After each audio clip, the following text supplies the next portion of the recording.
Of course.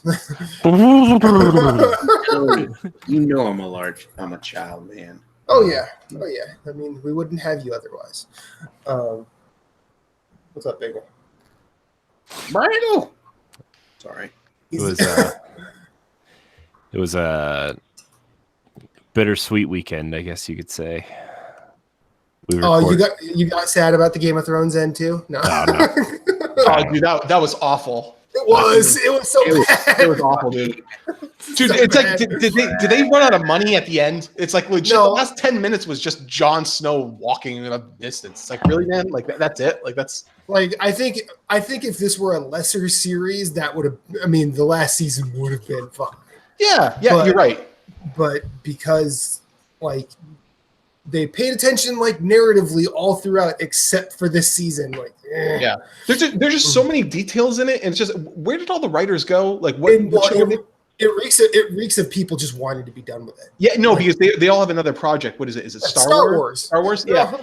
I mean, dude, it's just like there's just so many things, and it's like they used to pride themselves in the beginning where they were like every scene means something. Like that's the way it would always did, and it just seems like there was a lot of scenes that just really meant nothing. I mean, yeah, man, the entire last episode was just like they're trying to like when Daenerys is addressing everybody in Valyrian, like, okay, I get it, you're trying to go for like Hitler at Nuremberg and all that, but like, really, this is what you're doing now? Yeah, it was a little too much. I mean, like, it's just like that's a hard turn. Bran, are you kidding me, man? Come on, yeah. Like, that's god, this is so weak. I mean, he's all he's been doing for so long is sitting in a chair. It makes sense. Yeah, I was a little upset too because like we kind of like had a pool going, and dude, I had Sansa and Tyrion. Like I was like, dude, they're gonna be ruling at the end. I was like, that was my pick. And I was like, dude, when Tyrion was like, I got the perfect candidate, he's like, dude, I got this, man. It's over. And then he drops Bran. It's like, come on, man. Really?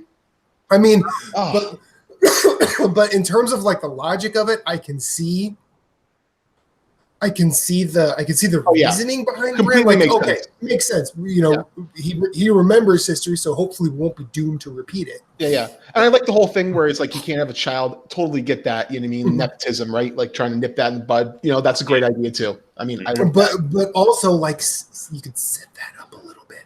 Yeah. Just a little bit. Dude, why not just say electoral college? I mean, why not drop that? Because that's pretty much where we roll with it. That's exactly what they did. Exactly what they did. They should have just did. I don't know. It should have been 12 episodes. The season should have been 12 episodes. They should have. This season should have been 2 seasons, and there should have been some more character development. Yeah. It would have been nice to have some fleshed out like finishes to some stories. Absolutely. I mean, dude, Jon Snow's background, I mean, that really didn't even come into play. What's that? Like Jon Snow's like heritage, you know what I mean? Yeah. Like that meant nothing. I mean, that literally meant nothing. Why bring that up? So that meant fucking nothing because she was threatened by him, but she still loved him, and it did nothing. Yeah. It had no effect. So what did it matter? Yeah. So these awesome turn of events that they had in the earlier seasons are trash. Jamie, Corey, you don't watch Game of Thrones, right? No, I don't. Okay. Jamie going all the way back to the castle is fucking trash. Oh, God, that was awful. I'm going to go all the way to Winterfell to bang Brienne. And I'm going to go all the way back to Seriously to Tower. Also, can we talk about how they, like, teleported a couple levels up? They were, like, deep under, like, the castle. Oh, yeah. And fucking Tyrion's, like, digging them out like there's a window, like, or not a window, but, like, an opening with, like, sun. I'm like, that's not where they were. Like, that's not where they were deep underground. Yeah. And, I mean, it's that got ridiculous. Like, dude, all of that aside, it's just like I didn't realize that Westeros had a fast travel system all this time, and people are walking across it. There's just so many things. It's just like, you know, first of all, it's like he kills Dany in the most like pussy move possible. I mean, come on, man. Like that's really the way it's gonna. But hey, whatever. Right? Well, I mean, Drogon comes in. Let's be real. Let's be real. If that becomes a fight, it's one-sided one way or it's one-sided the other. Because yeah. all she has to do is say Dracarys, and then Drogon shows up and basically Yeah. And then, Drogon shows up. It's like, dude, the guy just killed your mom. And it's like, man, you can't even do anything. The guy's like 1/100 size. But you know what the worst part was? Is that, honestly, I really thought we were going to see a battle between Jon and Grey Worm. You know what I mean? After he did that, I was like, there's no way he's going to stand for it. Exactly. There's no way he's going to stand for it. We're going to see an epic one-on-one battle. Nope. Yeah. No, I'm sitting here. I'm like, come on, trial by combat. Let's do this. Let's do this. Yeah, it's like he just killed your queen, the person that removed you from slavery, and it's like this guy is not going to put up with it. He doesn't care. Yeah. Not even a fight. Like, are you kidding? I don't think Drogon could have did anything to Jon just because he's a Targaryen. Targaryen. So that was like could have ate him. I mean, it's true. He could have. True. Yeah. I mean. But I feel like the Grey Worm Jon fight would have been cool. There was something I always thought was going to happen, and almost happened, but really didn't. But I had this sneaking suspicion that it was going to end with like the very last scene was probably going to be a book shutting with Song of Ice and Fire written on it. This is like the history of this time in Westeros. And then Sam takes it into the Citadel and puts it away. Instead, he just brought it out. Yeah. And then trolled Tyrion. He's like, yeah, you're not really mentioned. Yeah, the only good part of the episode is, as usual, because he's always the funniest, is Bronn. Like, that was legit. I thought the only good part of the episode, making him master coin. Yeah. All the brothels burnt down. Master of Coin to be interested in building one. We will take care of that. Not a problem. Just like Bronn doing Bronn. Okay, so let's. I'm glad all this Game of Thrones spoilers will be at the end of the show. Hopefully, no one watching was like Game of Thrones. No! And I'm not in the chat yet. So honestly, dude, if we spoiled it for someone, you're welcome. Yeah, no, don't waste. You spoiled it for me. Watch it. Thanks, you're welcome. No, you're welcome. We did you a favor. See, actually, we really didn't spoil anything. We spoiled the bad parts. There are so many good things that happened up to this point that are worth your time. Yeah, I figure if I haven't started watching it by now, I probably won't watch it. Yeah, probably not. But okay, so just gonna throw it out there. Yeah. I barely have time to watch the shows that I want to watch. Actually, I don't even have time to do that. I'll tell you what, man, it makes you wonder if they're going to hurt themselves for these spinoffs, you know what I mean, that they're trying to do. And it's like, you just left a bitter taste in a lot of people's mouth. Like, I wonder how that's going to roll. Well, they're moving on to Star Wars, so hopefully they'll have writers that are actually worth a goddamn. Yeah, but you know what I mean? But after you just left everyone, it's like now you're going to have trouble getting some of them maybe back on board, because I'm not really interested. I was totally on board, but now, man, it just leaves that taste in my mouth that it's like, do I want to invest time in that, and they're going to screw me at the end of that too? I mean, yeah. I mean, the framing is going to be key there. Like, what is the spinoff? Like, I'll be honest with you, Arya going west and just following her, that would be cool. Yeah. Yeah. Grey Worm and the Unsullied going wherever they're going, that could be okay. See, he's going back to Narth or wherever, what's her name was from, the chick that got beheaded. He asked her. Melisandre. Yeah, he was like, where would you, if this all ended, where would you go? And she's like, I'd like to go back to her home. And she was like, I'd like to see the beaches again. And so I feel like you're saying so much that you guys could just all be making all this up, and I could just be like, yep, that's sure. Oh, dude, he's catching on. Yeah. But I thought R2D2 showing up was real weird. Oh. Yeah. You know what? I'm looking forward to that that show that the Golden Compass is based on. His Dark Materials. Dark Materials. Looking forward to that. I do want to watch Chernobyl. Chernobyl's a good story. So I'm kind of like over Game of Thrones, and I'm like ready for something new. This is probably why I don't watch TV shows anymore. Because you get so invested, and then it's like as they're going, and then you know what this honestly reminds me of is the last season of Dexter. How everybody was so disappointed in that last season. Oh yeah, yeah. It was. Yeah. I mean, that was pretty bad. I mean, that just well, the ending. I mean, that was I thought the ending was. I thought they had it, and I don't know why they decided to go that route with it. I mean, that was I mean, I really do. I love that show, man. I mean, then what was it? Who's the guy, the bad guy for season 4? John Lithgow. John Lithgow. John Lithgow. Man, he was awesome. Like that was by far the best season. That last scene of season 4 when he walks in the house and she's just laying there in the tub. Yeah.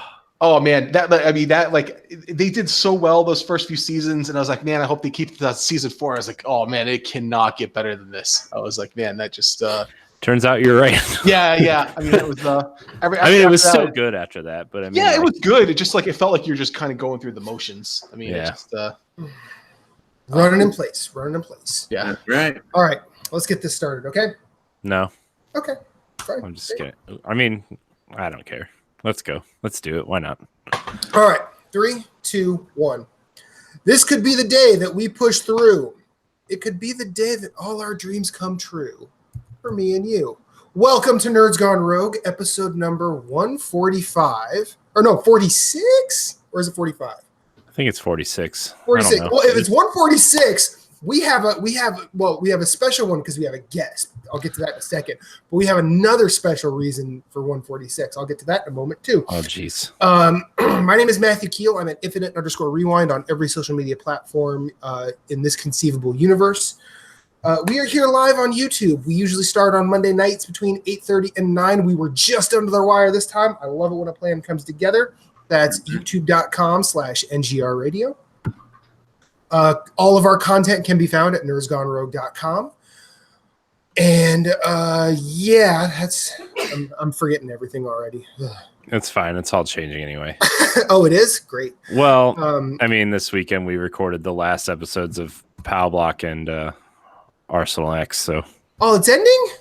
Well, in the I don't know if you caught up on the chat or not, but we're merging the shows. So, okay. So just because time and time, pretty much time slipping into the future. Sure. Great. Space Jam, good movie. Actually, that was Steve Miller Band, but all right. Content for this show goes live. That's songs in Space Jam. Okay. Content for this show goes live on all podcast services every Monday at 7 a.m. That also includes Spotify and iHeartRadio. Search for Nerds Gone Rogue on any one of those places, and that's where you'll find us, for better or for worse. Check out everything we do, nerdsgonerogue.com. This show, Nerds Gone Platinum, which is our Sony focused show. And one of their co-hosts is here today. Moose, how are you, sir? Doing real well today, man. It's a Monday. Survived work, and I have beer. So. I mean, that sounds like Moose. Hashtag blessed. Yeah. You can also find Nerds Gone Rogue B-Sides. That's usually a once-a-month thing that we do. And then, as Corey mentioned, Nintendo Pow Block and Arsenal X are being merged, but that's where they'll be as well. If you want to hit us up outside the show, as I said before, I'm Infinite_Rewind on Twitter. Corey, say hi. Hi. Corey is Corey in HD713. Moose is at Sven, SVHENN. And our other co-host, Captain Canada, you can't find him anywhere else but here. But right now, except for right now. Right now, he's not here. But supposedly he is coming, so ladies, get ready. Of course, you can also email the show, ngrradiopodcast@gmail.com. We answer listener questions every episode. This episode is special for 2 reasons. Number 1, we have a guest, Rough Dawg 4, world number 1 trophies. How are you, sir? Good, and you? Doing well. I haven't talked to you since the days of Platinum Achievements. I am glad to talk to you again. This is the first time I get to see your face. Yeah, it's been a few years. I mean, yeah. It's been a while. Welcome to the party, pal. so you have officially retired as the number 1. Yeah. But as you mentioned to me over the weekend, you are God. It's pulling you back in. Yeah, it's tough, man. The first few days was easy. The few days after, not so easy. So where is the itch? Is it back here? Is it? Yeah, here? Is That's it, how close. when I'm trophy hunting. That's how I feel too. He's just kidding. That would be a true statement if he trophy hunted. That's true. That's true. So do you, how many? What are your stats now, trophy wise? The last I knew, you were at almost 2,000 platinums. Have you passed that? Yeah, I've gone over 2,000. I just don't know how much at this point because I have everything's hidden at this point. I don't keep it public anymore. So yeah, well, I might change that in a little bit. I haven't decided yet. Well, I feel like when you reach the top of the mountain, you become a target for shit talk. So yeah, well, that's never really bothered me because people don't know who you are. So people could say whatever they want with me. If they don't know who I am, then I don't really give it any thought. Right. There's only one person in my life that I care what they think about me. So that's the person I'm married to. I don't really care about others. Yeah. There you go, man. Yeah. Well, see, I remember on Platinum Achievements, we always just say, when you're on your mom's basement, you're like, well, see, I'm not in my mom's basement. I'll be in my own basement. No, and then I also have a second house that I could be in that basement too. Yep. I'm like, look at Rough Dog, just a trophy hunter doing it right. I'm actually in my grandmother's basement. Yeah. Moose is in his grandmother's basement. The truth is he decorated his house that way. So no, whoa, I did not. Lies. Wife did. Oh yeah, okay, yeah. Now we blame the wife. I blame the wife for everything. I'm afraid to blame my partner for anything because she makes me food, and the food is usually good, and I don't want that food to be poisoned. Smart man. Yeah. I'd like to continue eating it. Also, the second reason this is a special episode, and I might be wrong here. Corey would probably have to be the one to correct me, but I believe this is Moose's actual 100th episode of Nerds Gone Rogue. Oh boy. Like his 100th episode as our third chair. Good job, Moose. You're just shaking your head. Is that a no? Is that a disagree? Are you all of a sudden regretting your life choices? The excitement is just emanating out of them. There's only one life choice. I don't know. I don't know. I felt like he was going to say something really inspirational there, and then he just stopped. No. Yeah. I've got nothing inspirational, really. That's not Moose, you're an inspiration to me. Do it now, because you ain't going to live forever. That's my inspiration. cool. Oh, wait.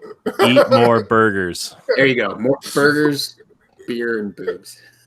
I mean, all right. So the weird thing is Corey and I are like actually celebratory of Moose being here for 100 episodes, and he's just like, yeah, I don't know if I'm going to do this anymore. Okay, let's try and pick this back up. Nah, it's gone. Okay, we're just gonna be sad bastards from here on out. All right. Sad. Nobody's sad. Tired, maybe, but not sad. Okay, we'll be tired bastards. So, I mean, we don't have a giveaway this week, which seems like the first time in forever.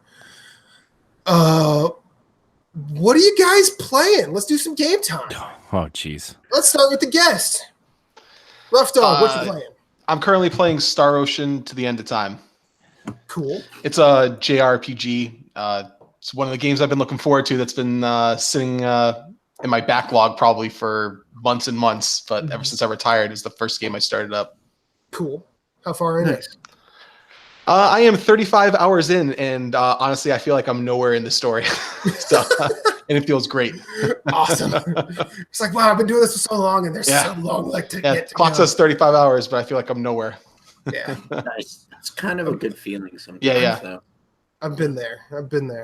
Sometimes you feel like, man, I'm 35 hours in, and then there's still this. Well, that, like, before I started on PS4, like, I played so much of Skyrim.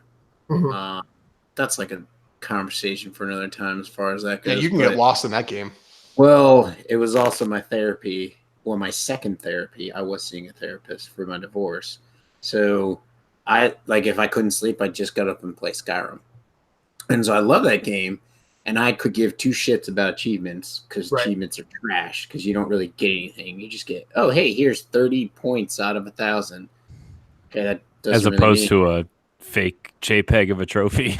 yeah, well, that actual trophy is like, oh, hey, I got a gold trophy. Like that's a lot cooler than just here's 30 points. Don't come at me, Xbox. Anyway, so I was like, he does host a show called Nerds Gone Platinum. I was so close. I was so close to getting the like 100% 1,000 on view score. Xbox. I just didn't care enough to do it. But yeah, long story short, Skyrim's awesome. I think when I finally discovered achievements, that was right about the time where I switched to PS3, and I think I 1,000 gamer scored like 6 games. Wow, and that's it. Yeah, I mean, well, Mass Effect 1, I did all of that in the DLC. Bastion, That's a good game. Meat Boy.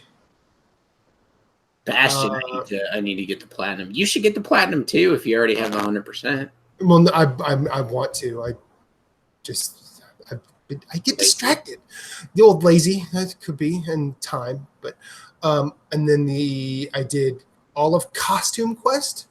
Nice. Which was just still one of the most fun games I've ever played. And then the other one was the original BioShock. So Meat Boy, was that like there's Super Meat Boy that came on the video? Are they the same game or is that? It was Super Meat Boy. And the achievement list for when it came out initially is way different than what the platinum is. Yeah. Like you didn't have to get through levels without dying. On the initial Xbox release, like you just had to unlock all the characters, and I did that. The platinum for Meat Boy now, I think you got it recently, didn't you? Yeah, I did it for I think 1,900. So yeah, that was a good one. I didn't think I was going to get it, to be honest. I every so often I go back to it. I'm like, man, I have to just devote my time to this. Ladies and gentlemen, recently to him is 100 platinums ago. Yeah.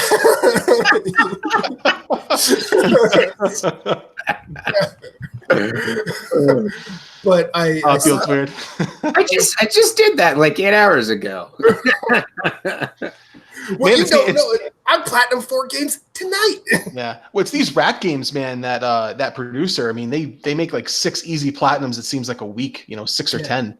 I mean, they're all under an hour. Yeah. I mean, they're just busting them out now. It just and they must be doing really well because apparently they're saying they have a bunch in the future, coming out. So yeah. Well, they're probably selling because they are easy plats. Well, there's a business model for that now because there's a sect of people that specifically go after that specific number going up. So if you give that, I mean, I'll be honest with you, I've bought a bunch of Ratalaika games for one Sunday night I will just sit there and platinum 10 games and just like that's it. And they're retro games, so most of them are pretty cool anyway. You know what I mean? It's not it's like they are taking advantages, but at the same time, it is a business model, like you said. Mm-hmm. It's just they're being really smart about it. And I always said this like years ago that the smart person's going to come along and they're going to make a decent game and they're going to make an easy trophy list. And it's like the best way to pander to both sides. And I was like, and they locked it down. I mean, that's I know that that one game that came out like Metagal. It's like it's like a Mega Man ripoff, and it's I mean, dude, like if you saw the Steam list, it's like, oh man, this looks insane. Like, and they just dumbed it down all the way. So it's like you only need to beat one level. I was like, man, they've perfected the model. I have both those platinums. Yeah. And it's a good game. It's a cool game too. I mean, that's one of the few games that I played after I got the platinum, just because I wanted to play it some more. That's my most recent platinum. Yeah. Well, Jason Marshall, didn't he review Devious Dungeon? Yeah. For us, and that's a Ratalaika published game. I mean, and that's one of the rare games that you actually have to finish the whole game. It usually doesn't happen like that. And it's actually a good game though too. So at least that's their sequel's coming out soon. Yeah, it just released. There we go. Okay, that was wrong. I knew we were in the winter. So, are you playing anything else other than Star Ocean? Rough time? Just some easy stuff here and there. Trying to clean up my list. Sure. I mean, I'm trying to finish the DLC to Final Fantasy 15. Like I've put that off for so long. So I mean, that's I think I have about like Ooh, 1 or 2 trophies left or something like that. So that's that game is, and that DLC is awful. It doesn't even make you feel like you're playing a role playing game anymore. There's at times it's like, dude, am I playing a fighting game? Like this is ridiculous. Yeah. Moose, Corey. I mean, I haven't really been playing anything of consequence. I've been just really busy, honestly. Raising a Child Simulator 2019. No, it's not even that. It's just it's work and just getting up early and going to bed early and trying to, just work on stuff. And we're, like I said earlier, we're merging Power Block and Arsenal X into one show. So it's like I'm trying to I have some new logos and been working on that. So I mean, what are you gonna call it? The NX show. Oh, okay. It's boring, I know. We're not POW X. Nah. X Block. No. Okay, that's all I got. This is why you just get to host. Yep, this is why I'm not in on the meetings. This is why you're just a mouth. Mouth and sunglasses. It's all I am.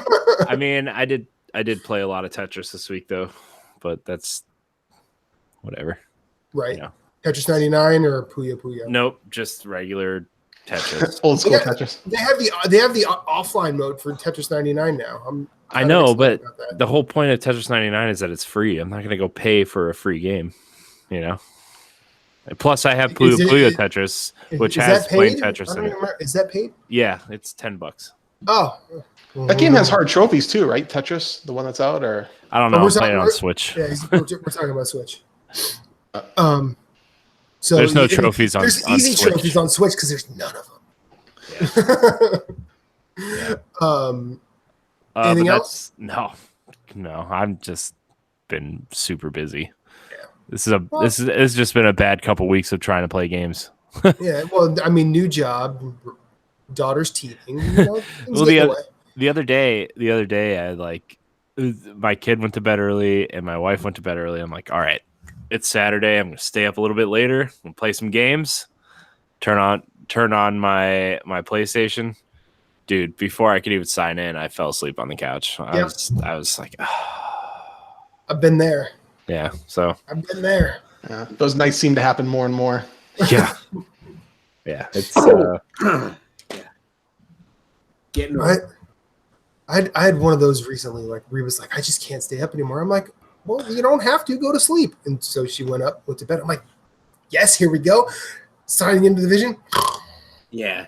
I did that the other night. I was playing with Alan and Adnow, and I just started to fall asleep while we were playing. I would kind of open my eyes and I'd be running into a wall, and I'm like, it's time to go to bed. And so they were talking back and forth about stuff, and I was like, good night, everybody. I'm going to bed. And I just signed off. Quick exit. I was like, the quickest exit I could do. And then went to bed, and they're like, are you mad? Do we I was like, no. I was like, I'm just tired. No, I fell asleep. I wanted the fastest route to my bed I could get, and just saying good night, have a good one was the best way I could do it. So or just power. I know, but then you get the texts that are like, oh, you didn't say anything. We didn't know where you were going, or whatever. Why you mad, Moose? Yeah, exactly. I just assume Moose is mad all the time. That's fair. I'm not mad all the time. I'm just kidding, Moose. It's because every single message in the group chat ends with ... or it always seems like you're sad or I'm thinking, I'm pondering what is going on. But yes, if there's anybody that has conquered the pensive text message, it's Moose. I mean, to Moose's point, I'm always wondering what's going on. So yeah, I mean, I hardly even know what day it is. Except I feel like you're a more confused Larry David in Curb Your Enthusiasm. Yeah. Moose, what are you playing? A whole hell of a lot of Division 2. Yeah. So jump back into that. Started working through the tiered worlds. I think I beat it with Jeff. Mm-hmm. And then I just logged in one night and just started rocking and rolling and started Mhm. doing like the missions and the tiered worlds to keep moving Yeah, forward. the world tier stuff is not that hard. It's not near as hard as No. people make it out to be. No, it's not. Like I'm enjoying it. I'm at a point now where I don't have any like Black Tusk story missions to do. I just Right. have like stuff around the world to do that I can try and gather gear to get my gear score up. Mhm. And so it's like walking that fine balance between upgrading your gear and losing some of the stats that you have, Mhm. or like weapons that you like, or just waiting, like saying screw it and farming until you get what you want. And so because like so I went there's three specialists you can do when you hit the end of the game. So you could have a crossbow and be a survivalist. You could have a grenade launcher and be a demolitionist, or you could be a sniper and I don't know what the hell they're called, but Sharpshooter. sharpshooter. Thank you. And so you get those weapons, and as you play through the world, the ammo for those weapons drops. Mhm. Like you also get like a talent tree for that type of class. So like the demolitionist relies heavily on LMGs. There's like talent points to like increase the damage up to like 15%. And then they also have submachine guns. So they use LMGs for the long range and submachine guns for the mid range. And I like submachine guns better in Division 2 than I did Division 1. So now having really looked at the tree, I'm looking for submachine guns. I just haven't found one yet. So I'm looking to find one to start rocking and rolling with the submachine gun. But I have some side missions that I could do that I never beat before jumping into World Tier 1. And so I want to go back and beat those and get the plans for that stuff. And then just, I don't know if we'll ever be ready for the raid because you need 8 people for the raid. And already the console version is like impossible to beat because your aim needs to be like dead on. And obviously, they've all you can't matchmake for it. Like, yeah, because it has to be like clan members. And so like which I is think silly. in all honesty, I think me and Jeff are the closest to your level as clan members as you're gonna get. Yeah. I know Jurgen's been playing, but I haven't seen him playing much lately. Mhm. So I don't know what's going on there. I'm just trying to level and get things going. I think Jason is gonna start playing more often because he's like we had a good time playing the game when him and I jumped in. Like I said, like had it been before they fixed the scaling of matchmaking, like before it was like a nightmare. Yeah, Like, it was bad. I'm level. I would be above level 30, jumping in on his level 10 level quests, and they would scale it to almost like level 30 difficulty. Where enemies are looking at Marshall and Cover killing him. on board and be dead, you Mhm. know. And so now they balanced it a little bit more, and so we were running around having a good time, having some fun. So I'm hoping he gets back into it, and then the three of us can try and finish that platinum together. When you do a raid of 8, are you saying it's random, or you could do it with like anybody in your clan? No, it has to be, as far as I know, it has to be people in your clan. I don't think you can even do it with random people, as in like, hey, I'm inviting you to my party, but I'm not 100% sure on that. I mean, it makes sense if it's as hard as you say it's going to be. You probably have to do it that way anyway. So yeah, it's kind of like they're kind of building it like an old school World of Warcraft raid, where like you have to like your DPS, you have to know your DPS, you have to know your healers. Like everybody has to be on point, So which in like making it a 8-person requirement, that's not my problem. Like that doesn't bother me at all. But the fact that like you have to, they basically said the only way you can do this is if you get 8 players and you have the allotted time to do it. Like I think there's enough reason in 2019 to realize that might not be the best way. Which I'm okay with it being. Like if they match made it, I would have tried it already. Well, I think I might be wrong. It's probably not clan specific. Yeah. Like you obviously would want to play with your clan. Yeah. Mm-hmm. But I think you have to physically get you have to get 8 people in a party, rock and roll, and you can't just and that was the one thing I didn't like about the side missions, because I had a lot of side missions to clean up, but I wanted to clean them up, and the only time I ever get to do them is when Jeff and I play, and he's like, well, I don't really find the side missions to be too troubling, and I'm like, well, but still, you get gear, other people get gear, so Dude, everything's more fun in co-op, right? And that too. So it's like, why is the main missions of the game the only things that get matchmaking? Well, you can matchmake for side missions. You can. You just have to actually go into the menu to actually play. But you're not you can't go to the map, go to the side mission, click hover over it, and hold down triangle to do matchmaking for that specific mission.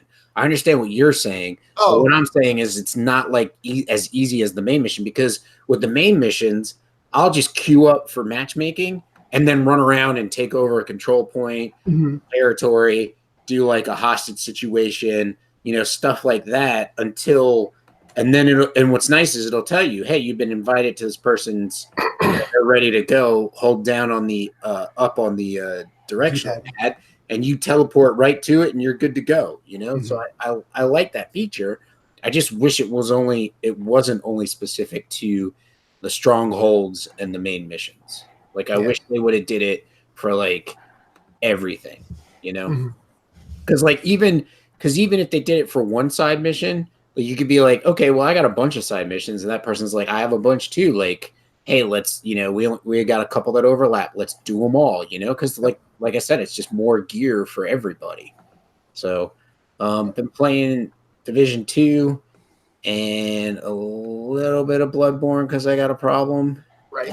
And standard. Yeah. Well, I'm really excited for the board game, but that's a year or two out. So. But that was really nice. But it's also my comfort food. Sometimes I just come home and I'll just be like, I don't want to think while I'm playing. So, and I know people are I know Bloodborne pretty well.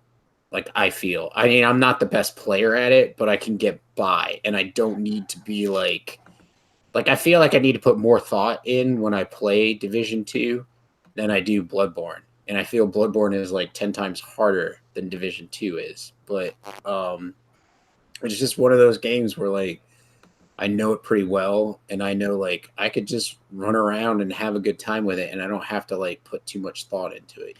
I can enjoy the game without having to think too much. Yeah, you could say oh, I want to go to this place, but that enemy I don't feel like fighting. I'll just run on by.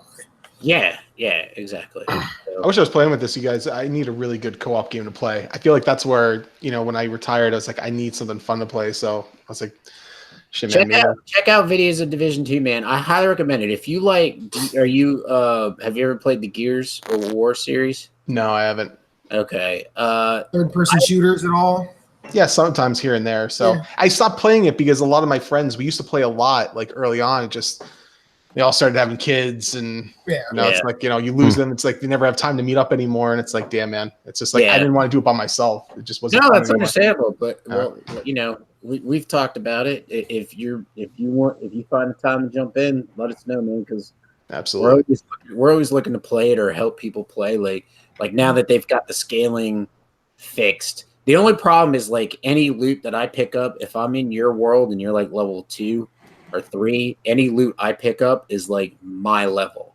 Yeah. So I can't I could drop it for you, but you're going to be I'm going to get rid of almost all of this because it's level 30 and I can't use it. But they do a good job of allowing higher level people to help other people out. So. Yeah, I need a new guilty pleasure too, because I always fall back the same as you. When I feel turning my mind off, I'll throw on Warframe. That's the one of the games that I play without trophies. Or I mean, I think I have them all except for one, but I mean, I love playing it.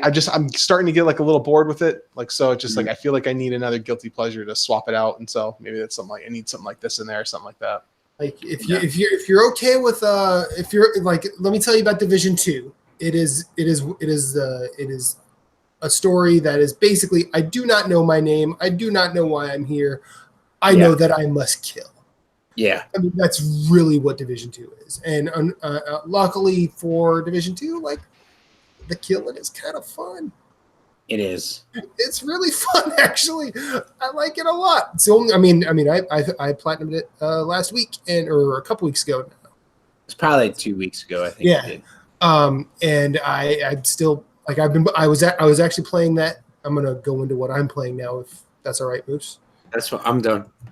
I was playing with Chris Haar a little bit, helping him get through the hard missions, and it's still fun to do. He's now World Tier 5, and he's almost to the platinum now. I think all he has to do is finish the hard missions, which I'm not looking forward to doing Roosevelt Island on hard again. Which sucks. And then I'm still playing Sekiro. I am almost done. Not with the platinum, but my first playthrough. That game is surprisingly difficult, but I've gotten through it surprisingly fast. Have you played the other DMC games? I've not played. I've not played a DMC game. I have the DMC Devil May Cry, and then I have Devil May Cry 5, but I've not played either of them yet. But Sekiro is it's a special goddamn game, to the point where I would like to do a spoiler cast. Hopefully, I can get at least one other person to talk to about that. But I want to get through the last 3 or 4 bosses before I can do that. There are some moments in this game, y'all. There are some moments.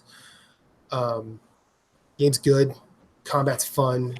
It's actually, like I was saying before we went live today to Rough Dog and Moose, that like I really think From Software should do a Star Wars game. Like this particular combat system that they have here Will be good for lightsabers. It would. He's just using a katana, which is basically a lightsaber. I mean, that's where Lucas got the idea for it. And the prosthetic that you use, I mean, very little of it is like an additional weapon. Like I think a lot of it is distance control. I mean, the prosthetic that I'm using a lot, the firecrackers, most of the time that just stops an enemy in its tracks. So it's almost like you're swinging a sword and then you do like a little force stop and you continue the fight. So, you want a potential of a good Star Wars game with some fun combat. I think From Software should be looked at for this, because Sekiro is chock full of it, and it is. I think this is going to be my next problem. I think because like Moose, you keep going back to Bloodborne. I have a feeling I'm going to keep coming back to this. I want DLC for this just because I want more things to fight. I think based on what I've seen in the story thus far, there are a couple of ways they could go with it. They could totally do an Old Hunters style DLC for this game. I could see him doing DLC because FromSoft has done it since Dark Souls. So, I mean, I could see him being like, hey, here's some Sekiro DLC, and they've gotten better with it every time they've done it. Like like I think the Old Hunters was like so unbelievably good, and Dark Souls 3 was the Dark Souls 3 DLC is almost as good as the game. I think Old Hunters DLC is actually better than the Bloodborne game as a whole. But I think that's another discussion. And I would love to see how they could take that approach to this particular story. I also like how this is fully narrative, fully, character driven and things like that, but it's still a very FromSoft style of storytelling. Like this game is amazing. And And you want to know something? I watch a lot of Vati videos on YouTube, and for all those people who are talking about like this needs an easy mode, you start in easy mode, and then you can ring a bell and make it hard. So it's already easy, just to dispel that conversation. Okay. go to the Senpo temple and ring that bell. See what kind of day you have. But yeah, that's really all I've been playing, and I can't wait to like. It's a game I still think about. I still think about going in and grinding skill points, or going in searching the world for upgrade materials. And not to mention when you get to that one boss fight that's kind of a wall for the next section of the game. Mm-hmm. Like, and there have been a couple of those. The one I'm at now is definitely another wall, but it's so fun. And I want to say so much more about it, but I just don't want to spoil it. So hopefully I can do a spoiler cast in the future. So if you're out there and you're listening and you're playing Sekiro and you want to do a spoiler cast, hit me up. So I think that's all we're playing, unless anyone else has anything to add. Nope. Okay. Nope. This would be about the time where we go into listener questions or 20 questions. It is Phillips's game for 20 questions, and since he's not here, we can't do that. So I think we have a couple of listener questions, right, Corey? Yeah, I sent them in the chat. Sorry. I know. I'm looking at them right now. All right, cool. First up, if you want to email us a question, ngrradiopodcast@gmail.com. You could do just like the man, the myth, the legend, Deshaun Malone did. He asks, what do you guys think of the Sony-Microsoft deal? Do you think it's bad that PlayStation didn't know about the deal? Is he talking about the I'm assuming he's talking about the cloud stuff. He's talking about that one picture you saw of the head of Xbox and the head of Sony shaking hands, and now all of a sudden the world is ending. Well, I mean, I think it's more of a Microsoft Sony thing than it is a PlayStation Xbox thing. I agree completely. Because they're like, oh well, Google's coming. Yeah, so maybe we should try to fend them off together. Yeah, the enemy of my enemy. One handshake and it just creates like 1,000 different storylines. Yeah. The enemy of my enemy is my friend. Yeah, like so. Google's coming and they're going to be mean to all of us. I mean, didn't we just finish a TV show about this? I mean,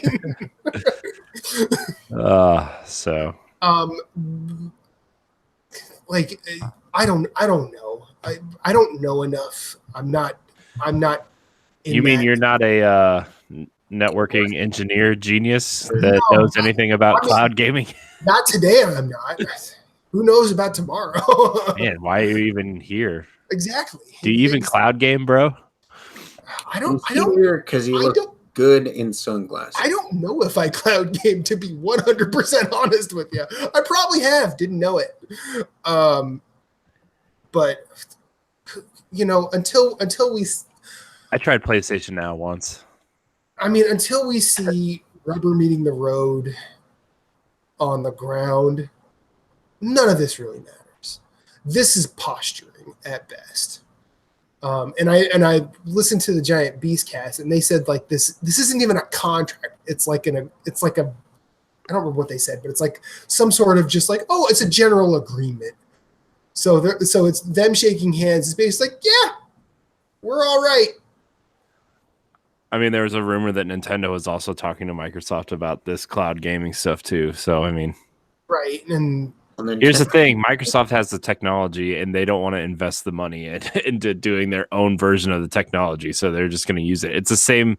To me, it's like a similar thing to where Xbox uses 4K Blu-ray players in their Xboxes. So they're using Sony's technology. Mm-hmm. You know what I mean? That's basically what this is telling me. Yeah. On a very basic level. I know Blu-ray players aren't the same thing as cloud gaming, but because I'm sure somebody will tweet at me and tell me that is not the same thing, and I'm very aware of this. But like yeah, that picture, that picture leads to a lot of speculation, but I think the biggest what will You know what it matter. means? It means Halo's coming to PlayStation and God of War's coming to Xbox. I cannot wait for Ratchet and Clank on Xbox. Yeah. Xbox is going to get all the Knack games. Aren't you get excited, Sweet. Microsoft? Conquer versus Knack. All Hell right. yes. God, what a game that would be. That'd be awesome. It'd be a dumpster fire. When you see Phil Spencer or Sean Layden or Shuhei Yoshida talking about this thing, that's when you pay attention. Like, this is sort of like a, hey, we're friends. Right? Basically, Microsoft and Xbox just agreed to link in on LinkedIn. That's what happened. In my You are connected. Yep, that's it. Across the bow. The bow. They're like, we're not looking at y'all. Y'all ain't looking at us.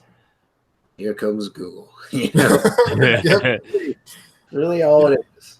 Yeah, that guy who got up in a keynote at a electronic show and just talked about technology. We're looking at him. He's too smart. But I don't think it's bad that PlayStation didn't know the deal, because Sony, like, this is basically PlayStation's dad and Xbox dad agreeing. My dad's cooler than your dad. Yeah, agreeing to not beat each other up.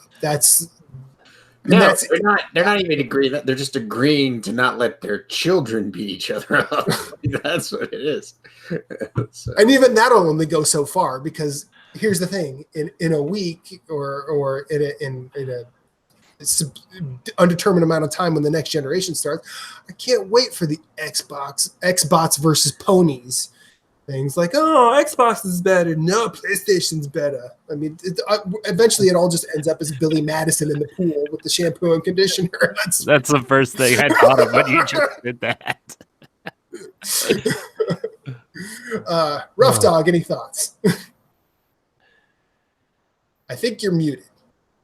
Oh, sorry about that. It's a big nothing burger, man. Like, Yep. It's just, you got to wait and see what happens. I mean, it's like a cake that you're like, I don't know how this cake's gonna go because it's the first time I'm baking it. So let's let it sit in the oven and see what happens. That's what I say every time I cook dinner. I don't know how this is going to happen, but it's happening. Fire! No. So next question comes from Greg Osterman III. What games are you guys most looking forward to this year? Even though we've had some great titles this year, it seems light due to upcoming consoles. Thoughts? I mean, there's still quite a few games that I'm looking forward to this year. I mean, I'm looking forward to the Link's Awakening remake. That'll be nice. Yep. I think yeah. I mean, my whole thing with Mario Maker is that I'm not going to have enough time to even sit and try to make levels. And then Just play other let's be quite honest. 2 years ago, Todd Aksha's son ruined Mario Maker for me forever. So That's true. I don't know why you allowed that to happen. you know why I allowed it to happen? Because I thought it would be a fun video series to do. He thought an 8-year-old kid would make a good level, and apparently it was too good. It was demoralizing. I thought I was going to be able to jump over some holes and it was kick still some one of the turtles. best things Corey's ever done on video. Man, it was just sad. It's like, yeah, Todd Aksha's son made a level. I'll play it. And then he's like, oh, I'll throw the kid a bone. what is this? What? I had to like mute like several parts of that video so I could so Todd's kid could watch it because he was only like 8 at the time. Yeah, it's like 8 or 9. I was like, oh man, this is terrible. I mean, It was a very good level. I was just not expecting that. I was not up to snuff in my Mario level skills or whatever you want to call it. well, what if now, just since we're on the Mario Maker 2 thing, what if people made levels for you to play? Would that be okay? I mean, yeah, I would totally do that. Would you be willing to play them on video? Playable levels for him to play, we should say. Huh? playable levels, right? Well, you can't upload it. You can't upload a level unless no it's rage quits. Well, no. That's the smart thing about Mario Maker is the person who creates the level has to beat it in order to upload it. Oh, awesome! Okay, that's cool. I like that. Okay, Like that was like I had 6 levels that I thought were like great platforming levels, and they were so good that I couldn't beat them, so I couldn't upload it. And then there's also that story on Waypoint where a guy has basically spent a couple thousand hours trying to beat the level he created in order to upload it. Yeah, That's awesome. But because I can't wait for that game. That is. Look, I will totally play people's levels. Okay. Like I'm not opposed to doing that. I would love to get people's levels and play community levels on stream or on, for YouTube or whatever. Like I'm totally down for that. But like, man, get ready. No, I'm scared now. Because I can take my Switch to work. It's true. You can. I can actually take my Switch to work now too because I have an hour lunch for some unknown reason. And like 2 weeks out of every 3, I'll actually have a chance to play it. Oh. And I will make levels. Good. You were gonna go into the mind of madness. Yeah, I just made that up. Did you?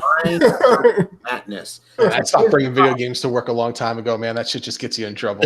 Well, when you work overnight at a hospital, there are built-in lulls, and it's really nice. Yeah, I get it. Mm-hmm. But I think I'm more looking forward to anything on Switch. It's going to be Fire Emblem. Yeah. But Gears 5 is also rumored for September. So that game, I think, is going to be cool. Although, I don't know if you've played Gears lately or not, but that game feels super archaic compared to The Division. So we've had several conversations about that. But so that, and then like Borderlands 3, I think, I like been playing some Borderlands. I've actually been playing through the first one for the first time, and it's I'm really enjoying it. Mm-hmm. So, I mean, Borderlands 3, I'm assuming I'm going to like it because I like the first one. So, yeah, we just went through Game of the Year, and that's what I was going to say. Borderlands 3, man, that's what I'm looking forward to. Yeah, nice. And then, if there's a Destiny expansion, I'll probably be playing that at some point also. Do you feel that Activision or Bungie separating themselves from Activision has postponed Destiny 3? Yes, thank you.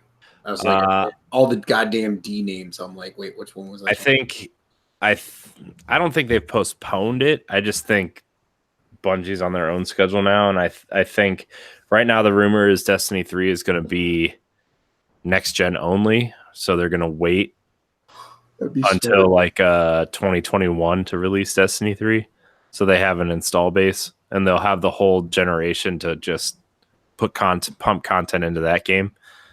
But I don't know. There's Destiny rumors every day, so I don't know. It's weird. Like Destiny or Bungie breaking off from Activision changes a lot of things because even the PlayStation exclusive deal is kind of foggy right now. So because that was an Activision deal, it wasn't a Bungie deal. So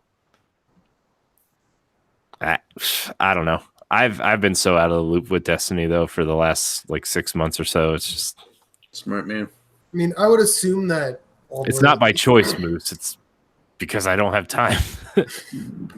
I would assume that the exclusivity stuff probably only exists for Destiny 2. Yeah. Well, I would assume. You're right. Yeah. So, but I mean, that's kind of it. I'm trying to manage my time and what games I would like to play because turns out when you have a child, you don't get to play as many games. So, and also you don't have as much money to spend on games. So, I'm trying to prioritize.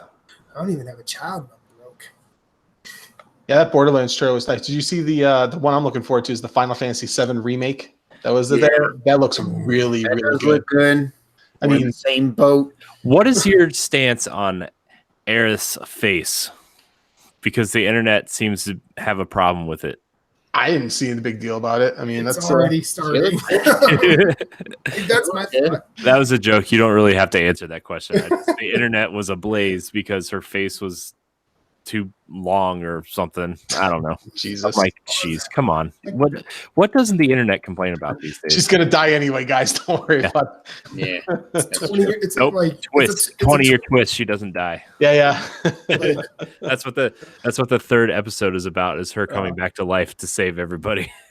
Yeah, I mean the way that if that trailer, I mean, is any indication on how that game is gonna look, man, that's gonna be like easy game of the year. I mean, that's wow. I mean, like the redesign they did for the monsters, I mean, it looks good. Looks really good.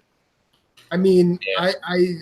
I all I know is they are playing with fire, remaking Final Fantasy VII. Look, it's never Yeah, going to live up it's a to classic. expectations, but as long as it's a good game, I think people will be fine.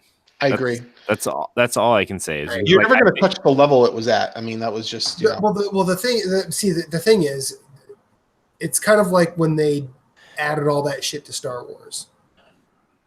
It's kind of like that because I mean, you don't like blinking Ewoks? or Greedo shooting first, I mean, all of that stuff.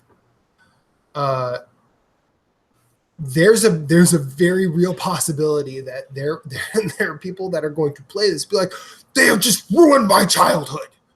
It's like, well, no, your childhood already happened. You wanted this remake, we remade it. They seem to be taking it seriously, and that's all I could ask for. And that's fine. That's fine. But see, like, as someone who never played Final Fantasy and generally doesn't give a shit about the series, I'm trying to look at this objectively and say, like, this is a highly revered thing, and it's going to be revered for several things. And if you start fucking with people's nostalgia, they get angry. Yeah, definitely. And like, that's not true. There's a potential for people to be really angry.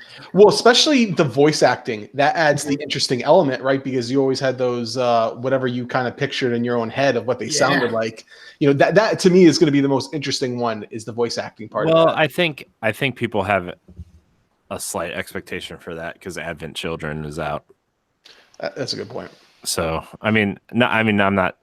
Somebody's going to complain anyway, but I think people have an expectation that they're just going to get the voice actors from Advent Children or Crisis Core or one of these other spin-off games. So I don't know.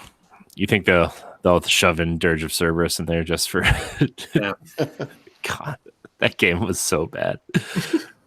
I just hope like there's more news at E3. I just hope if they're gonna announce like, hey, here's the I hope they come out and say that. Hey guys. Hey guys. Final Fantasy VII. Window. Like whatever it is. I hope they have a solid, like, it's an episode every so often until it's done. Yeah. I like something where it's like, here's an episode, like, we'll see you in the next one. Here's another one. A year later, here's the next one. Like, at least have a good cycle going on for your release. That's all I ask. I have no problem with it being episodic. I think that'll be cool. I've played through it originally, and I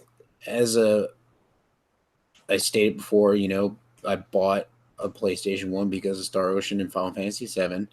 I played Final Fantasy 7. I have no problem with it being episodic. I just hope, and I think the fans that have played it don't have that problem because the game is so huge. Like, they had to scale it so far down to be playable. Like, now that they have the ability to really blow it up and make it what it should have been or could have been. Mm-hmm. I shouldn't say should have been, like, because they did a great job with the game it was. But I feel with being able to make it, like, grander, episodic's fine. Just as long as they pick good points to stop it at. Yeah. You know what I mean? So. Well, clearly they're going to end one episode at Aerith's death. Clearly they're going to end one episode with Sephiroth, walking through the fire or whatever, that. You don't know. They can end it other ways. So. They could, but have you played a Square RPG lately? I am playing Octopath Traveler. I also like the idea that people are saying, can we not spoil Final Fantasy anymore? Can we not talk about it because it's a 20-year-old game that people conceivably exist and have not played? I mean, I never finished it. I just, I've obtained all the information through osmosis pretty much at this point. I mean, I know a ton about that game and I've never played it. So, all right. Anyways, games looking forward to. I did want to mention you can, if you go to the Bandai Namco Twitter handle, it specifically Code Vein, you could sign up for their server stress test, so you could actually play Code Vein early. That's a game I'm looking forward to. We're talking about games we're looking forward to. Looking forward to that. Really looking forward to Borderlands 3 because I fucking love Borderlands. That's probably gonna that'll be his next problem. That'll probably be my next problem come September. I'll probably try and platinum that. What else? I need someone to problem that with you. I'll problem with it. You. Okay, dude. You can co-op with us, man. We're always looking for like thirds or fourths, man. Yeah, come on in, man. Well, with pleasure. We're always welcoming of people like it's funny because like we have a bunch of people in the communities we're in, and like 9 o'clock every night we're in a party, and they're like, "Oh, well, you were playing da da da." I was like, it's an open party. Just come on in. Like the invite is always there. Stop on in if you want to play something. We'll play something. I mean, obviously, so everybody's got that moment in time where they're just like, "No, I just kind of want to do this." You know what I mean? But like 9 times out of 10, I'm like, hell yeah, let me save what I can save what I'm doing now, and I'll switch over and let's rock and roll on this shit. For a game like Borderlands, man, that's a game that I end up cracking out on. So like, I'll just want to play that. I mean, that's So like, I love 1 to death, and the amazing machine guns from Atlas in 1 destroyed the machine guns in 2 for me. So I didn't play 2 for like the longest time, and then I didn't come back to the series until the pre-sequel came out. Loved the pre-sequel, went back and finally got into Borderlands 2. And so now I'm looking this year to play it before Borderlands 3 comes out to really get into Borderlands 2 and like enjoy it. So I need to finish the DLC for that game. There a lot of indies. Children of Morta is supposed to be coming out this year, which is supposed to be good. Blasphemous, which is kind of like a 2D side-scrolling Dark Souls game. I wish I would have backed that on Kickstarter. But that is supposed to come out this year. If it doesn't, I'm fine. Yeah. Push it out, like whatever. That game, Hunt the Night, looks. It's like that just finished Kickstarter. That just finished Kickstarter, and I missed that one as well. But my boy Jason backed it, and his backing, I think at the level he did, got 2 codes, so he's gonna give me one. I was like, "You're the man. I love you." But anyways, I'm looking forward to playing that because that looks like a really good, like Zelda-ish, Bloodborne style, like 2D like game. That game looks so good. But there's so many games come out, and then there's like Castle Crashers. I'm looking forward to Castle Crashers this summer sometime. I will probably double dip, which in turn means I will triple dip quadruple dip. I bought it on Xbox. I bought it on PS3, I will buy it on Switch, and I will buy it on PS4. So that's 4 times I bought Castle Crashers because I love that game to death. So I'm looking forward to that. Hopefully the Platinum, Matt, like you were saying, the Super Meat Boy Platinum, hopefully they don't tweak it too much, and it's kind of like it was, because it was just a 100% game. Yeah. You could only 100% it on PS3, and you can only 100% it on... that was a fun game. Yeah. Yeah. But hopefully they give us a platinum for the remaster on PS4. Like that'll it was only 100%, but it felt like a plat, like that. That original one. Okay, nice. I again, that was I played that a hell of a lot before I played Skyrim, and I was just like, whatever. But I bought it on PS3 because I had a PS3, and that was the only way for me to currently play it. And I never went for the 100%, which I should probably do and then do the platinum. But and then there's some games that haven't been announced. Well, the Switch games, Astral Chains, that looks good. What is it, Daemon Ex Machina? Yeah, summer. That looks good. We talked about Super Mario Maker 2. That looks really good. So there's too many games. There's too many games. You know? Not enough time. Luigi's Mansion 3 and Animal Crossing are also coming to Switch. Okay. So Hell yeah. Oh my god, Animal Crossing. Me and my Tom wife used to Nook play that so represents, much. son. Mr. Rossetti, KK Slider. Let's do this. I've never played the Animal Crossing game. Oh man, me and my wife were obsessed with that on the Wii, like back in the day. Oh, yeah? We used to play that so much. Yeah. Yeah, because you could visit other people's towns and stuff. I mean, that was like the coolest thing in the world. I mean, like people would like build you murals like that. You know what I mean, for your That's awesome. Yeah, people took that seriously. Oh yeah. That's like a niche, like hardcore. Oh fan yeah. base, I feel. Bayonetta 3, possibly, if that's coming this year. Is that coming this year? I'm saying possibly. Yeah. I said possibly. Yeah, it says TBD, but a lot of people think it might be coming in December. I mean, if it comes next year, listen, put the polish, put it in, get things in order. If you got to polish it, polish it. You know, push it off to next year if it needs to. Nintendo will have plenty this year, I think. So, yeah. I mean, Wolfenstein and Doom are also coming out this year, so yeah. I forgot about Wolfenstein. There's also the conversation of, is there going to be a huge Sony release this fall, whether it's Ghost of Tsushima or Last of Us 2? Like, what is going to be coming later this year for them, if anything? Death Stranding. When's Death Stranding coming out? Fuck is Death Stranding. I'm sick of hearing about it. I feel like if I was looking at it, that Star Wars game is coming. Yes. What is it? The Jedi Respawn's game. Yeah. Respawn's game. Yeah. The Jedi. Sorry, game. I didn't mean to interrupt you, Moose. No. That's okay. Hey, you're throwing out game. We're talking about games that we're looking for here, and that's a good one too. Which in turn, because EA Access is coming to Sony, the PlayStation 4, I will probably get EA Access just for that game for the month I can play it and then ditch it, you know? Mm-hmm. So, but anyways. Anything else? For me, no. I mean, that's pretty much it. Rough Dog, how about you?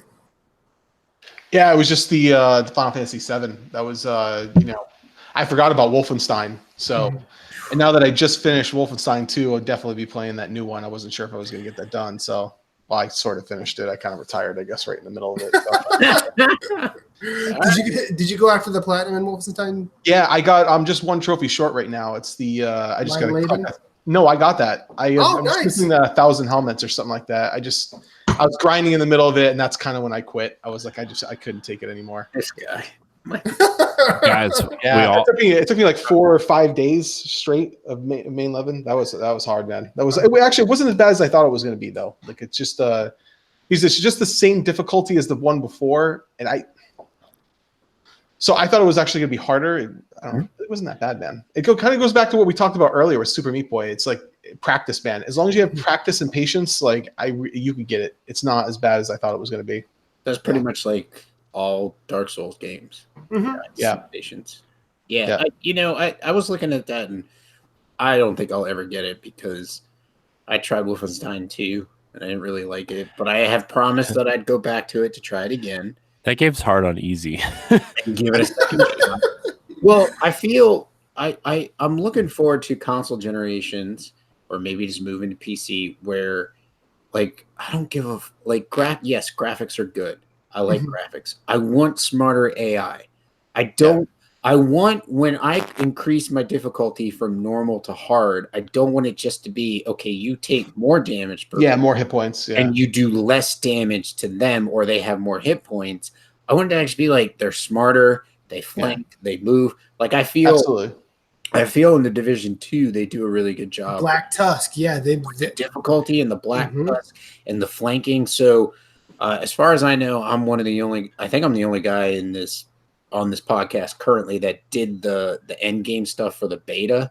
So like when I did that, it was eye-opening as to what they were going to do with the end game stuff. Like you go into a mission and we're playing and like we're getting flanked left and right, getting shot from behind, and like it was okay, you really need to concentrate You know what I mean? It wasn't just like go in and like pop out of cover and shoot some people, reload while you're in cover, pop back out. Like you had to like, okay, I got it. Like Matt was saying when he used his fire turret, I throw my turret to where I don't want people to go. I throw your turret where you don't want them coming behind you, so you throw it over to the left or the right, and keep those guys in front of you. You know what I mean? And then also like communicating with your party where you're like, okay, there's a guy off to the left behind the wall over there. He's probably going to try and run around. Just keep an eye on him, Yeah. And like you're right, and that's the thing with Wolfenstein is that the tricks that you use on easy is the same tricks that you could use at the end too. It really doesn't matter, you know what I mean, the difficulty level.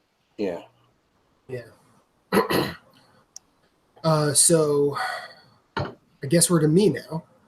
I think just about everything that I'm excited for has been mentioned. I don't know. Are you excited for Shenmue 3? No, I'm not, actually. Actually, I did. There was another game that I wanted to shout out real quick, and I know Moose is excited for it too. The Outer Worlds. Is that coming out this year? Yep, in August. Huh. All right. Did y'all see that That's game? another one, yeah. That monster style huntish game, Dauntless, comes out tomorrow, free to play. Yeah, I saw that. Yeah, I've watched a lot about that. I'm just saying, like, there's another game like coming out. Slay the Spire hits tomorrow too, right? Yeah, and we have that. So. Yeah, I know. Okay, game looks good.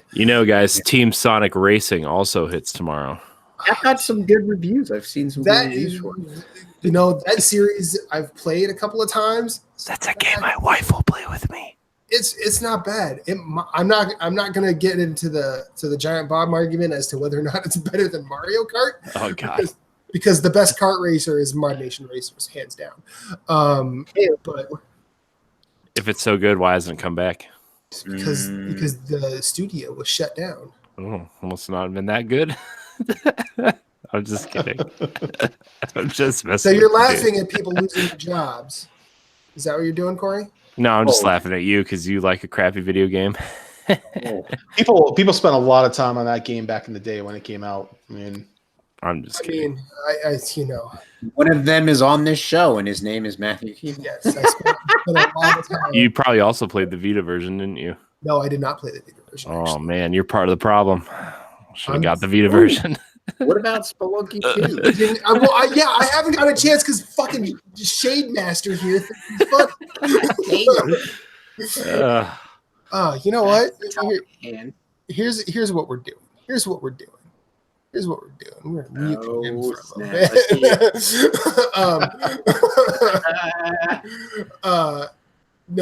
I am excited for Spelunky 2, and then if Bloodstained Ritual of the Night actually hits this year. Yeah, ditto. I backed that one on Kickstarter. Jesus, forever ago now. I think I might have been still married when I backed that. 2015. I was still married. Okay. Yeah. I was still fucking Corey. Corey, I still got text chat. God damn it. Well, luckily it was also Corey forgot that I can't unmute him. He has to unmute himself. So Bloodstained, Spelunky 2. I'm looking forward to Medieval. See, I'm not. I played that. I played that but then again, see, like also I played Spyro when it came out and did not like it. The original Spyro, or but I've been hearing enough good about the Spyro re-release that I might actually play it eventually. There's that. I've been really eyeing the Crash Bandicoot Spyro pack because it's like you get both remasters. Yeah, we just recently, me and my wife played because like she never plays video games at all. When that Spyro trilogy came out, like I was like, man, it just felt like old days. Like she loves that stuff. So yeah, and that was really good. They did a great job. I tried to do the because I bought the PS1 Classic years ago, and man, on TVs now, like that game. Oh, I bet it's trash. Yeah, it aged so bad. I mean, but they did a great job of remastering it. Okay. Well, I know what you call it's coming this Crash Team Racing. I should be excited for it. I pre-ordered it, so and I am excited for it. But I'm really surprised Spyro didn't come to Switch, to be honest. Like, I was kind of waiting for that just because, like, my time is not always in front of a proper game console. So, Right. But I couldn't believe it took us so long to get a Spyro for Sony. I mean, it took forever. yeah, I can because Activision. Yeah. fair. Yeah. I mean, Skylanders was so popular that, like, I think people just kind of started associating Spyro with Skylanders, and then everybody just forgot about Spyro because Skylanders was so popular. Mm-hmm. Yeah, and then but Skylanders was supported by Activision because it kept making them money for a while. And then the other half of his question, it seems light due to upcoming consoles. I agree with that. wait, what was it? The other half of his question, even though we've had some great titles, it seems light due to the upcoming consoles, which I think that's fair. Yeah, I mean, you see a lot of sequels that are running on the same engines, like Ghost Recon, that Breakpoint, is coming, and Division 2 and Assassin's Creed.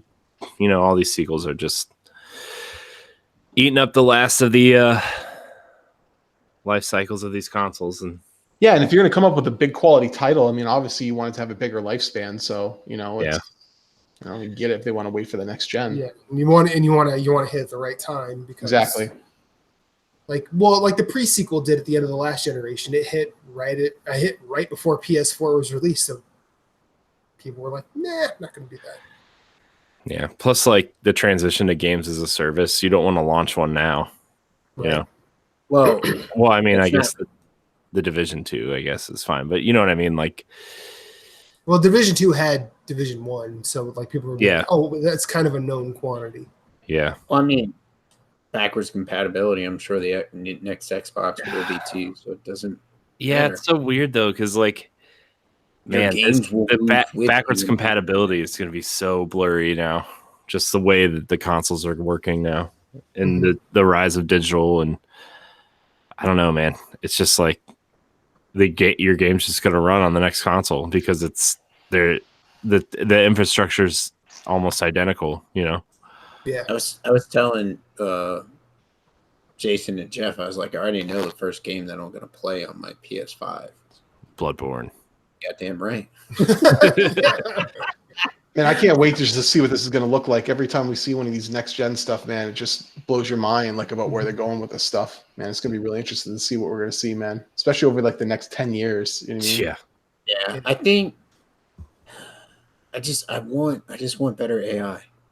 I don't need 8K. I don't even need 4K. I'm fine with 1080p. Just give me smarter AI in a game. Give me smart AI and give me a 60 frames at least. Yeah, and give me a world that isn't like I can walk over a pile of trash, like Division 2. Like sometimes. Oh yeah, or like cars that are just part of the geometry, but they're just colored to look like cars. It's just like, let me be able to push a car out of the way or something. You can't jump over something that's like 1 foot high. Yes. Yeah. Oh my God. I was doing that the other day. I was getting shot to hell in Division 2, and I'm like, why can't I vault over this little railing here? Oh, because the game doesn't want you to do that. It wants you to run back behind this cover. And I'm like, screw you. I died. And I was like, this is trash. I'm like, your worlds need to be better designed. But anyway, I mean, it's not even that the world is poorly designed. It's just there's a lot of the program geometry just has inconsistencies. Yeah, like because I know I can think of actually like 4 or 5 specific spots where that happens. Like there's a couple of like parking garages that go down into the ground, and the walls that are there are like probably shin high, but you can't vault over them. Yeah, even though all it takes is a step. Yeah, that's my other thing. Like, just step up, step up, or like, why is this so difficult to. Or like they have those like highway barriers like in the middle of an intersection, but there's two of them, and in between them there's like barbed wire or whatever. You can't vault over those, even though they are waist high and you have gloves on. You know. All I'm saying is I can jump over in real life. I Yeah. just want to be able to do it in the video game. I should expect to do it in a video game. Exactly. Yeah. Like, I mean, I'm not saying you have to be 100% realistic, but I feel like the disconnect here is a little weird. Yeah. Yeah, it is weird sometimes. Or like you're running in the open yard between the Lincoln Memorial and the Washington Monument. Yeah. There's that big pool, and you're just running along, and you go down the side somewhere, and there's like it's just mountains of like trash, and you're like, you'll stop. Like you're just running in place. And you're like, why? Getting your Why steps in. can't I run on this? Oh, I have to go down like a clear path, and it just. It's silly. Other than that, the shooting's fun. Oh yeah, the Mechanics game's great, fun. but like Mechanics are good. it's pretty bad that it's pretty. It's it's pretty telling that we have to talk about that stuff as the bad parts. That's digging pretty deep on my complaints. I mean, you know, and we could talk about the story, but the story's fucking consistent, and people complain about it. Whatever. So that's it for questions. Okay. And we are done early. What do you guys want to talk about? You guys good? Done early. Yeah. That doesn't happen. It doesn't. Happen Oh. awful. I mean, well, I feel like if Phillips were to join now, we can't do 20 questions. We're not doing 20 questions.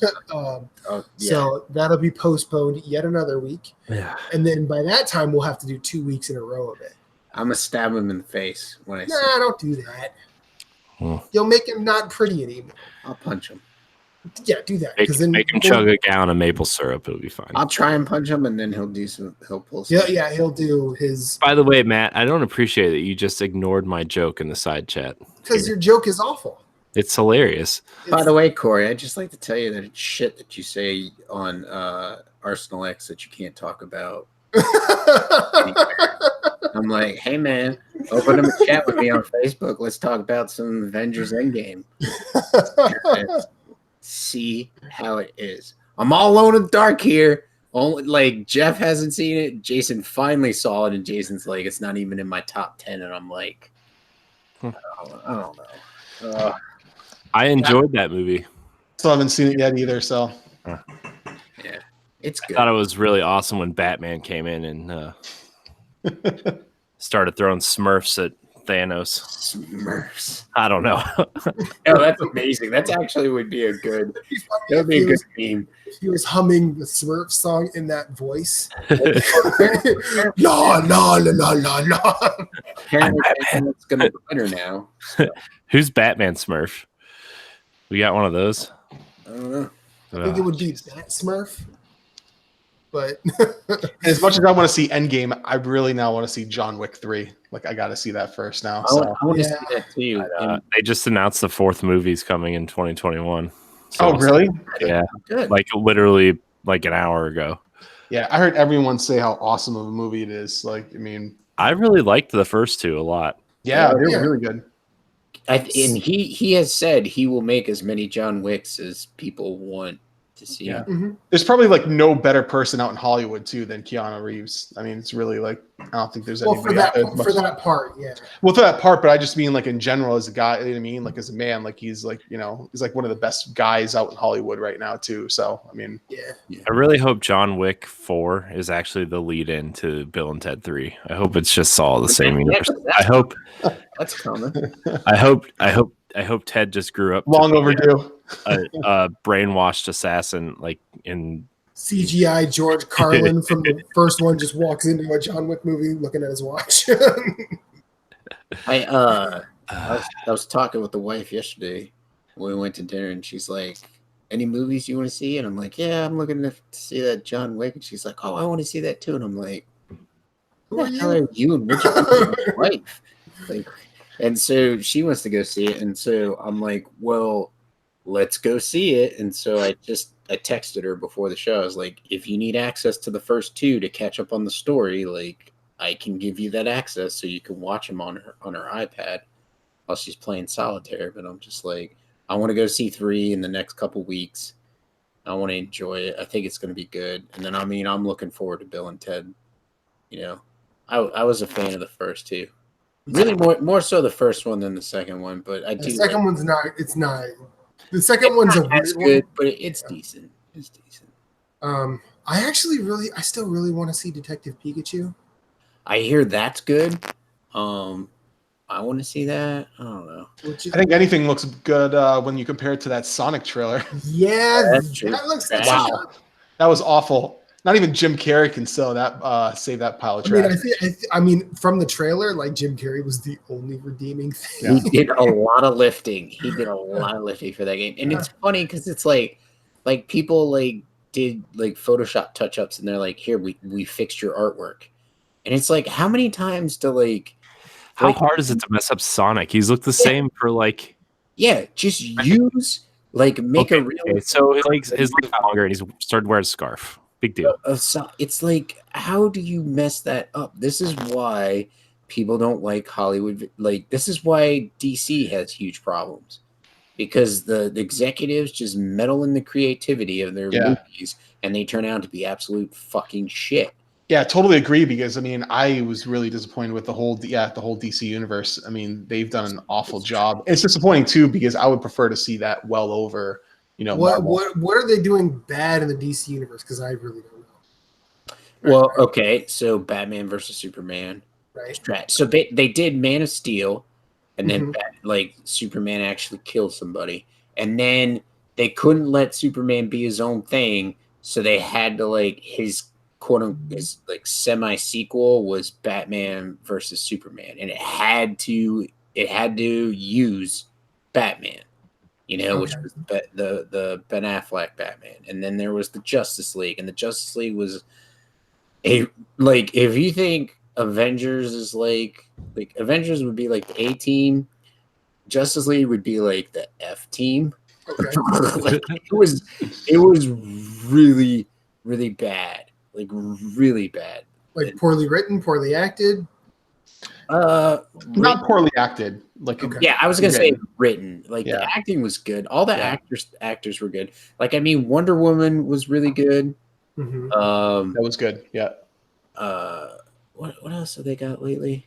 I think some of the Batman fight sequences were cool in Justice League. I thought those were cool. They changed what's his name? Mark Snyder changed Zack Snyder.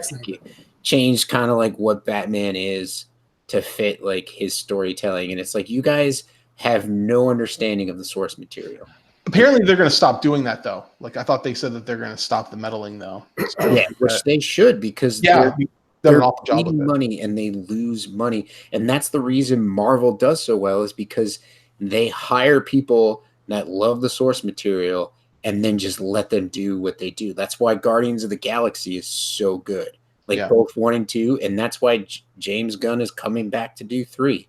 Yeah, I was really happy to see when he came back. I mean, he's I bet you he's sending I'd be sending huge thank yous to that guy that dug up his old tweets, because it'd be not only that's why he got kicked off, was that 10-year-old tweet, right? Yeah, it's a 10-year-old tweet. Yeah, I think he might have already apologized for, but then he lost his job. He got hired on by DC to do Suicide Squad 2 and then another movie, and then Disney comes back and is like, hey, do Guardians 3 for us. So he got 2 movies out of the screw up, and I'd be like, okay, yeah, that's fine. I was really happy to see him come back to for the third one, because the first 2 were amazing. I mean, they did a great job with it. Yeah, they are really good. I love them. It's going to be interesting to see what they do with the third one in regards to all the stuff. So Batman versus Superman was bad. It wasn't good. So here's the thing. I actually heard people were recently happy that Affleck's not being Batman anymore, but I heard some people saying he was actually a better Batman than Christian Bale was. Okay, so my opinion on Batman versus Superman is, if you take out your liking of Batman and Superman, it's a good movie. Okay. Like what they do with the characters, you're just like, what? Like what is going on here? Like you have to watch it for us to have a conversation where we could discuss like my points of like anger. Okay. But I don't think it was like terrible. It's not like an F or a D movie. I'd say maybe a B minus, like a C, maybe a C plus. Okay. Okay. I don't think Ben Affleck either is bad as Batman. I mean, I think they No, they could have done better, but like, you know, I mean, he's definitely better than what I thought he was going to be. So, I mean, I agree. He's not that bad as Batman. I'm kind of glad he's getting away from it. Like he didn't even do a Batman movie. Like a real one. Yeah. Yeah, he was just in Batman versus Superman, and then in the Justice League, and that's it. And now, I like this. Apparently, a lot of people are hoping that they bring Michael Keaton back and they do a Batman Beyond, where that's what's his name, Robert Pattinson will be playing. And here's my opinion. Twilight. He has all that vampire experience. Well, no. This, like Twilight may have been shit and was like twinkly and all that crap. You can't base like your opinion of an actor like on that. Like Brad Pitt leading up to like Fight Club was in a lot of rom-coms or like you know what I mean, like dramas and stuff. Like he was awesome in Fight Club. He did really good in a bunch of his later movies. Zac Efron, towards the later part of his career where he branched out from all those dramas and like rom-coms, he's done really good. I like his stuff. Was it Channing Tatum? Yeah. Well, it's like you hate to typecast anyone because it's like you have no idea. I mean, I remember when Heath Ledger got announced for Joker, I was like, dude, are you serious? Like he's gonna butcher it, and then you see it, it's like, holy shit, dude, that guy is amazing. So, just give the guy a chance. Yeah.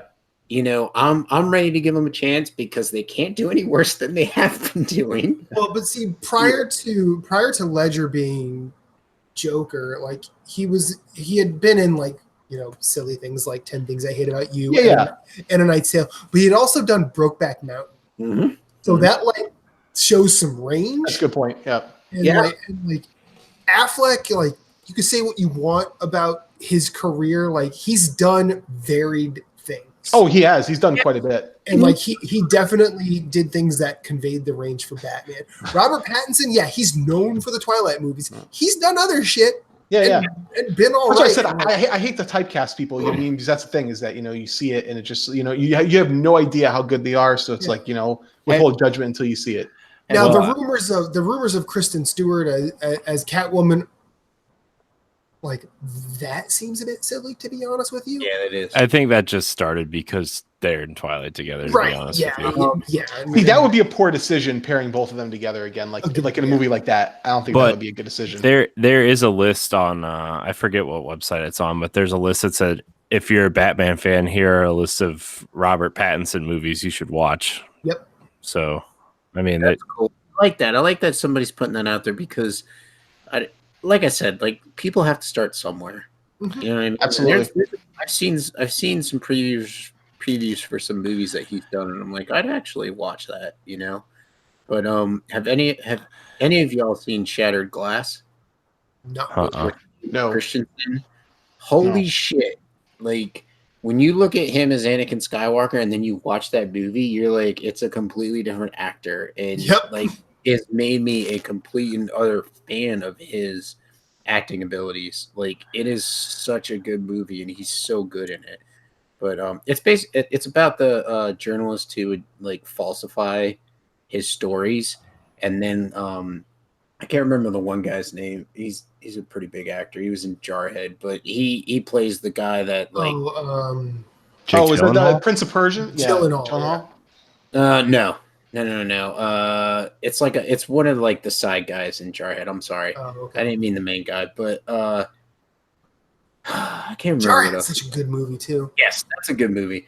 But it's like them and Rosario Dawson, I think, is in it, and they play the like journalists who are like finally figuring out that he's been lying the whole time, and then he is just like down this rabbit hole of like, nope, tell him the truth.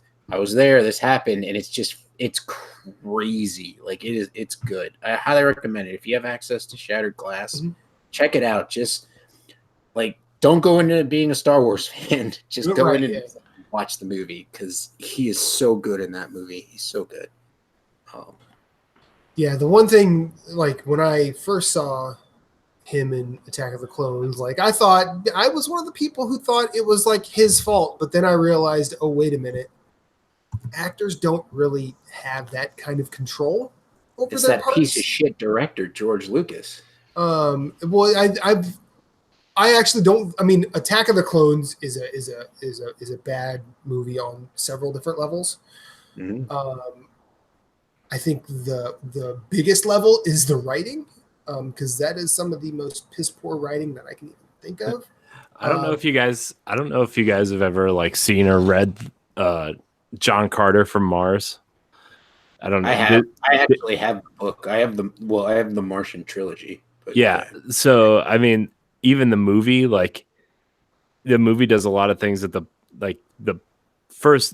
movie is based on the first book, but the second half of John Carter, like George Lucas totally ripped the Geonosis scene from that movie, like those books. Like there's the arena, there's the bug people, there's like, you know, the being tied up to be eaten by monsters. That's totally all in the John Carter books. Like it's all right there. And like he just put it in his movie. He's like, oh, that's probably a good idea. Throw laser swords in there. It's fine. Yeah, it'll be Peter Sarsgaard. Oh, he's good. I like him. That's the. I've seen a lot of things he's in. He's really good. Yeah, it's good. It's good stuff. Yeah. All right. So we talked about games. We talked about movies. We had Rough Dog on for the first time. Hopefully you come back, sir. Hey, anytime. Thanks for having me, man. He's gonna come on Nerds Gone Platinum next, and I was waiting. I was waiting. I'm gonna reach out and be like, "Come on, let's talk platinums and see." Let's just talk PlayStation stuff. Hey, we talked about a lot of stuff, and we didn't spend any time trashing Game of Thrones. So yeah, good episode. Well, we did all that before we actually started the show. And for those listening to the audio version, if you don't want to be spoiled for Game of Thrones, it's at the end. And if you were listening when we went live, sorry we spoiled it. Man, it's fine. No, again, I'm not sorry. We did you a favor. Like, You're welcome. We did you a favor for the final season, so just watch the other ones. Let's call this one. Let's call this one a show. This has been episode 146 of Nerds Gone Rogue. My name is Matthew Keel. You can find me at infinite_rewind everywhere. Hit me up. Congratulations to Moose on his 100th episode. But Rough Dog, where do we find you first? I am on Twitter at RoughDog4. That's it. That's the only place you're ever going to find me. I am nowhere else. Platinum 2,458. Something by Rattlelake Games. I have one platinum. Does that count? What is your platinum again? Horizon, right? Horizon. Yeah. That's a good one to have. That's a very good one. Yeah. I mean, you could savor that one. Moose, where can we find you, sir? You can find me at Sven, SVHENN, on Twitter, Twitch, Instagram, and the PlayStation Network. If you do friend me, please put in it either NGR or NGP, just so I know who you are, because I have to disregard a lot of random. PS Girl 1445 isn't good enough to be on your friends list? No. You don't want to see her hot nudes at whatever. No, I did not want to follow that link and get infinite amounts of spam. But you can also listen to me, Jason, and Jeff discuss the PlayStation platform. We record live Tuesday nights at 9 on YouTube. The video and the audio goes live Thursday at 7. You could tweet us at NG_platinum. You could also email us questions, comments, and concerns at nerdsgoneplatinum@gmail.com. Tomorrow night, if you're listening to this, it's already happened, but if you're listening to it live right now, we're recording our 100th episode tomorrow night, and I don't know what's going to happen. I don't even know what's going on because we were like, we should plan something special for our 100th episode, and then Jeff's like, you should just like, why? We should just do what we normally do and come up with the topic like the day of. And I'm like, okay. I was like, that's fine with me. Love it when a plan comes together. Exactly. Like, why should we break from the norm just because it's our 100th episode? But yeah, Jason is actually returning. If for those who don't know, Jason recently had a baby.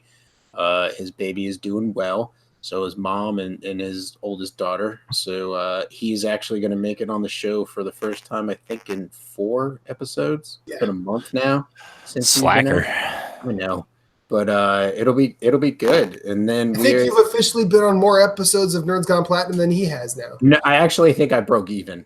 I'll be honest. I did miss some just because of work. Not last year, but the year before when it was just crazy. So, yeah. Anyways. That's where you can find me. Corey, take us home. Okay, where can you find me? You can find me at CoreyNH2713 on Twitter. You can also find me at CoreyNHT on Instagram and Twitch. I'm not really sure what we're doing yet with this POW Black Arsenal X merger thing. So we're still talking. Let the lawyers figure it out, dude. It's fine. We're still talking about it. So you can just follow me on Twitter and you find out at some point in the next week or so. So yeah. Thank you so much for watching Nerds Gone Rogue episode 146. You can find us on nerdsgonerogue.com or on YouTube every Monday night where we talk live, like Matt said, and all nice and edited the following Monday on podcast services all over the internet. And what's that place? Spotify. That's it. Wow. I'm so tired, dude. iHeartRadio, iTunes, Google Play, all those good places. Rough Dog, thanks for joining us. Thank you, everybody watching live, for joining us. And until next time, we love you. Banana and out. You're welcome.